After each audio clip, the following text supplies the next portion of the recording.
उस रात बारिश बहुत तेज हो रही थी। आसमान में बिजली चमक रही थी और मैं अस्पताल के उस सफेद कमरे में बैठा था जहां मेरी मां अपनी जिंदगी की आखिरी सांसें गिन रही थी। उनकी उम्र 68 साल थी।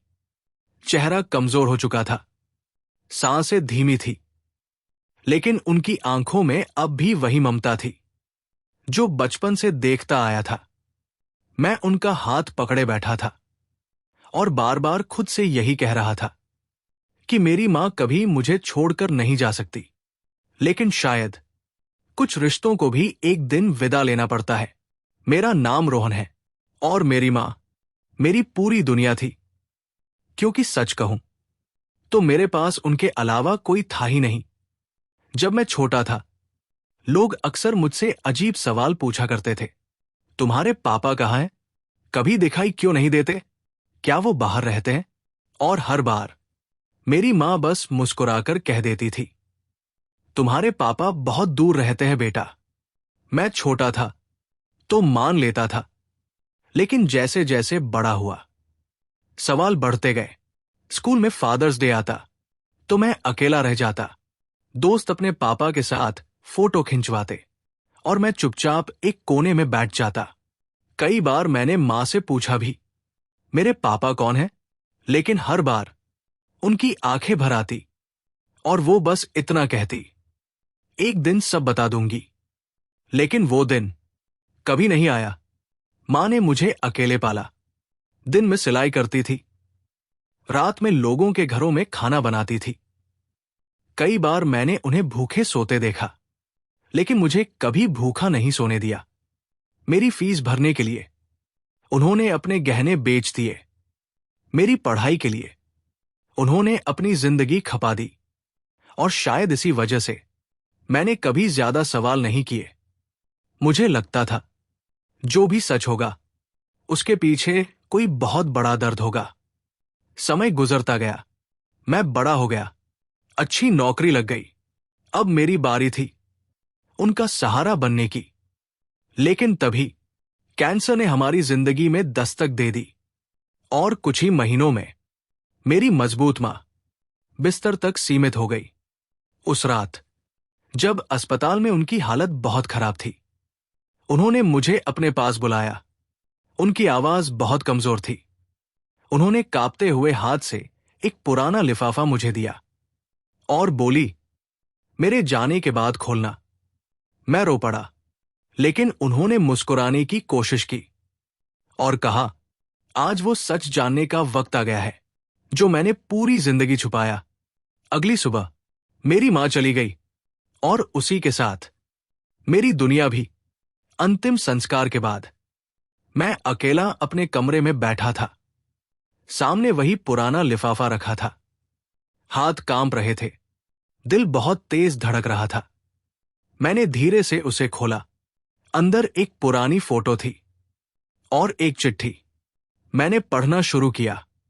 प्रिय रोहन, अगर तुम ये चिट्ठी पढ़ रहे हो तो शायद मैं इस दुनिया में नहीं हूं। आज मैं तुम्हें वो सच बताने जा रही हूं जो मैंने 30 साल अपने सीने में दबाकर रखा। मेरी आंखें नम होने लगी।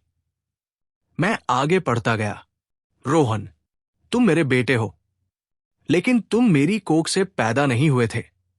मेरे हाथ अचानक रुक गए, सांसें थम सी गई, दिल जैसे सीने में जम गया।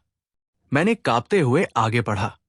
30 साल पहले एक बरसाती रात में मुझे मंदिर की सीढ़ियों पर एक नवजात बच्चा मिला था।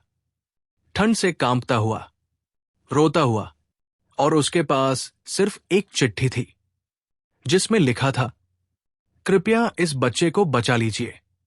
मेरी आंखों से आंसू गिरने लगे। उस दिन मैंने तुम्हें गोद में उठाया और उसी पल तय कर लिया कि अब तुम ही मेरी दुनिया हो। मैं अविवाहित थी। समाज ने मुझे बहुत रोका। लोगों ने ताने दिए, कहा कि एक अकेली औरत किसी और के बच्चे को क्यों पाल रही है। लेकिन मैंने किसी की नहीं सुनी, क्योंकि उस दिन से तुम मेरे बेटे बन चुके थे। अब मैं बेकाबू होकर रो रहा था, लेकिन असली झटका अभी बाकी था। चिट्ठी के आखिरी हिस्से में लिखा था, रोहन, एक और सच है, मैंने तुम्हें मंदिर की सीढ़ियों पर नहीं पाया था। मैंने तुम्हें वहां छोड़ा था। मेरी सांस रुक गई, दुनिया जैसे घूमने लगी। मैंने कांपते हुए आगे बढ़ा। हाँ बेटा, तुम मेरे ही बेटे थे, लेकिन उस वक्त मेरी उम्र सिर्फ 18 साल थी। मैं बिना शादी के मां बन गई थी। समाज मुझे जिंदा नहीं छोड़ता। मेरे परिवार ने कहा, या तो बच्चे को छोड़ दो या मर जाओ। उस रात मैंने तुम्हें मंदिर की सीढ़ियों पर रखा और पूरी रात दूर खड़ी होकर तुम्हें रोते देखती रही।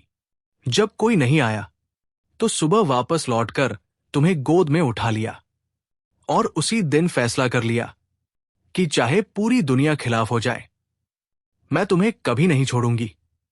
मेरे हाथ से चिट्ठी गिर गई। मैं फर्श पर बैठ गया और फूट फूट कर रोने लगा। पूरी जिंदगी मैं सोचता रहा कि मेरी मां कोई राज छुपा रही है, लेकिन सच तो यह था कि वो राज मैं खुद था। मैं उनकी सबसे बड़ी मजबूरी भी था और सबसे बड़ी ताकत भी। उस दिन मुझे समझ आया कि मां सिर्फ वो नहीं होती जो जन्म देती है। मां वो होती है जो पूरी दुनिया से लड़कर आपको अपने सीने से लगाए रखती है। आज भी जब उनकी तस्वीर के सामने बैठता हूं तो एक ही बात सोचता हूं, जिस औरत ने मुझे 2 बार जन्म दिया, एक बार कोख से और दूसरी बार अपने फैसले से, मैं पूरी जिंदगी उसका कर्ज नहीं चुका सकता। क्योंकि कुछ माएं बच्चों को जन्म देती है और कुछ माएं अपने पूरे जीवन को जलाकर उन्हें जिंदगी देती है।